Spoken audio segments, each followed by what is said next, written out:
দিনটা ছিল বুধবার। উপলক্ষ ছিল জামাই ষষ্ঠী।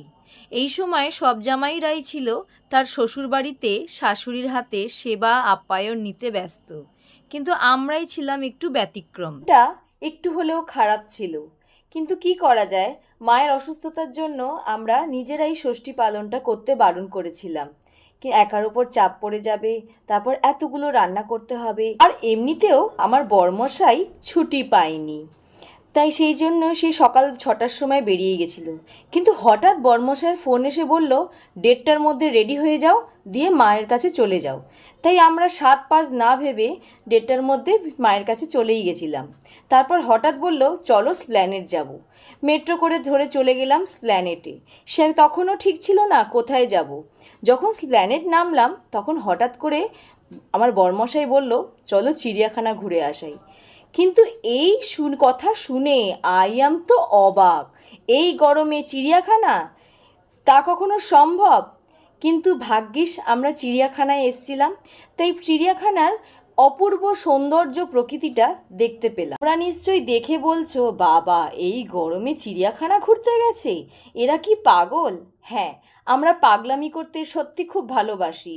হঠাৎ হঠাৎ করে পাগলামি করে, নাই হঠাৎ করে কোনো প্ল্যান ছাড়াই বেরিয়ে পড়ি ঘুরতে। আমাদের কোনো প্ল্যান হয় না যে আজকে এইখানে যাব, কালকে ওইখানে যাব।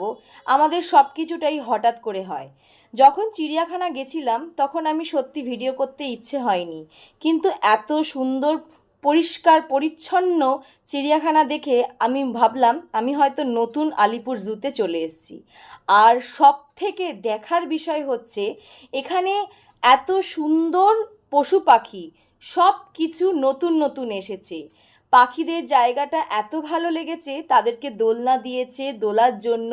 শুধু পাখি বলবো না, পাখিদের জায়গাটাও যেমন সুন্দরভাবে তৈরি করেছে, তেমনি নতুন নতুন অনেক রকমের পশু এসছে, যেটা হয়তো আমাদের কাছে একরকম অজানা। তাদেরকে দেখতে এতটাই ভালো লাগছে। কিন্তু হ্যাঁ, এই বছর আমি এই সময় চিড়িয়াখানায় এলাম, নিরাশ হইনি। সবাই হয়তো একটু হলেও আমাদেরকে দেখা দিয়েছে। আমার পুচকো পুচকিগুলো তারা তো ভীষণ আনন্দ পেয়েছে। এবারের সিজনে যারা চিড়িয়াখানা আসবে তারা হয়তো নিরাশ হবে না। এখনও অনেক কাজ বাকি, এখনও অনেক পশু পাখি এখনও আসবে। তাদের জন্য আবার নতুন নতুন করে খাঁচা তৈরি হচ্ছে, ঘর তৈরি হচ্ছে। আর তোমরা আমার ভিডিওতে পুরনো জিনিস যেমন দেখতে পাচ্ছ, কিছু কিছু হয়তো নতুনত্ব জিনিসও দেখতে পাচ্ছ। যেমন লেমুর, রাজহাঁস, এই যে দেখছো হর্নবিল, সজারু, আরও অনেক কিছু এসেছে আমাদের চিড়িয়াখানাতে। তো এই বছর শীতে চিড়িয়াখানাটা অবশ্যই তোমরা ঘুরতে আসবে। গরমে ঘুরতে ঘুরতে এতটাই গরম লেগে গেছে যে আইসক্রিম খেতে আমরা বাদ ছাড়িনি। আর তবুও বলবো, আমরা কিন্তু এখানে একা পাগলামি করতে আসিনি। আমরা যখন ঢুকেছি ভাবলাম হয়তো আমাদের ফাঁকা থাকবে, চিড়িয়াখানা হয়তো ফাঁকা থাকবে, কিন্তু ঢুকে দেখলাম অসংখ্য মানুষ ঘুরতে এসেছে। আসলে কি বলতো, মানুষ না ঘুরতে খুব ভালোবাসে। দেখেছো তো বাঘমামা কেমন দাঁড়িয়ে আছে আমাদের সাথে। বাবা রে বাবা, যদি এই থাবা একবার আমাদের গায়ে পড়ে আমরা তো কুপোকাত হয়ে যাব। আমাদের পুচকু পুচকিগুলো তো বলছে, মা দেখো বাঘ মামা এসেছে আমাদের সামনে। ওরা তো ভীষণ আনন্দ পেয়েছে। দেখছো তো ঈগল পাখিটাকে কি সুন্দর দেখতে। হ্যাঁ, ঈগল পাখি পাছে ধরে। এরকম নতুনত্ব অনেক রকম তোমরা জিনিস দেখতে পারবে। আমরাও কিন্তু অনেক অনেক অনেক আনন্দ পেয়েছি এই বছর চিড়িয়াখানায় ঘুরে। আমরা যখন আগেরবার শীতে ঘুরতে এসেছিলাম তখন এগুলো সব তৈরি হচ্ছিল। কিছু কিছু জায়গা, যেমন পুরনো কিছু জায়গা, জলহস্তির জায়গা, হাতির জায়গাটা একদম নতুনভাবে সেজে উঠেছে। আমরা যেগুলো দেখলাম, পুরনো জায়গাগুলোকেও আবার নতুন করে তৈরি করে সেগুলোকে রং করে বাঁধিয়ে রেখেছে। কি বন্ধুরা, কেমন লাগলো আমাদের নতুন পরিষ্কার পরিচ্ছন্ন এই আলিপুর জু? চলো একটা মজার জিনিস দেখাই। আমরা যখন গন্ডার দেখতে গেছিলাম, সে বাবু জলের তলায় বসে নাক ডেকে ঘুমোচ্ছে। আর সব থেকে বড় বিষয়, চলো এবার যাব স্নেকের ঘরে। হ্যাঁ, প্রত্যেক বছর যখন স্নেকের ঘরে যাই আমরা নিরাশ হয়ে ফিরে আসি যে আমরা স্নেক দেখতে পাই না। এবছর কিন্তু এই সময় আমরা কিন্তু নিরাশ হয়ে ফিরে আসিনি, সমস্ত স্নেক দেখেছি।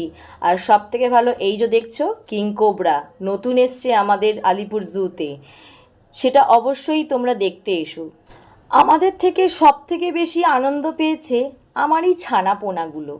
ছানাপোনাগুলো সব কিছু দেখে বলছে, মা এত পশু পাখি আছে আমাদের পৃথিবীতে। মানে হ্যাঁ আছে তো, কিন্তু আমাদেরকে না একজন নিরাশ করেনি, এই যে শিম্পাঞ্জিটি। আচ্ছা, এবার তো আমার চিড়িয়াখানায় ঘোরা হয়ে গেল, এবার আমাদের বাড়ি ফেরার পালা। বাঘ দেখলাম, বাঘের মাসিকে দেখবো না তা কখনো হয়? হঠাৎ করে চলে এলো আমার কোলে। এই সুন্দর প্রকৃতিকে ছেড়ে এবার আমাদের বিদায় নিতে হবে। এত সুন্দর হাওয়া, এত সুন্দর প্রকৃতিকে ছেড়ে কিছুতেই যেতে ইচ্ছে করছিল না, কিন্তু কি করা যায়, সময়ের সাপেক্ষ। সব কিছুকে বিদায় জানিয়ে এবার আমরা যাব। শুরু যখন হয়েছে তার যিনি একটার তো শেষ থাকেই, তাই সমস্ত কিছুকে বিদায় জানিয়ে চলে গেলাম বাড়ির জায়গায়। তো বন্ধুরা, আজকের ভিডিওটা কেমন লাগলো অবশ্যই জানিও, অবশ্যই কমেন্ট করো।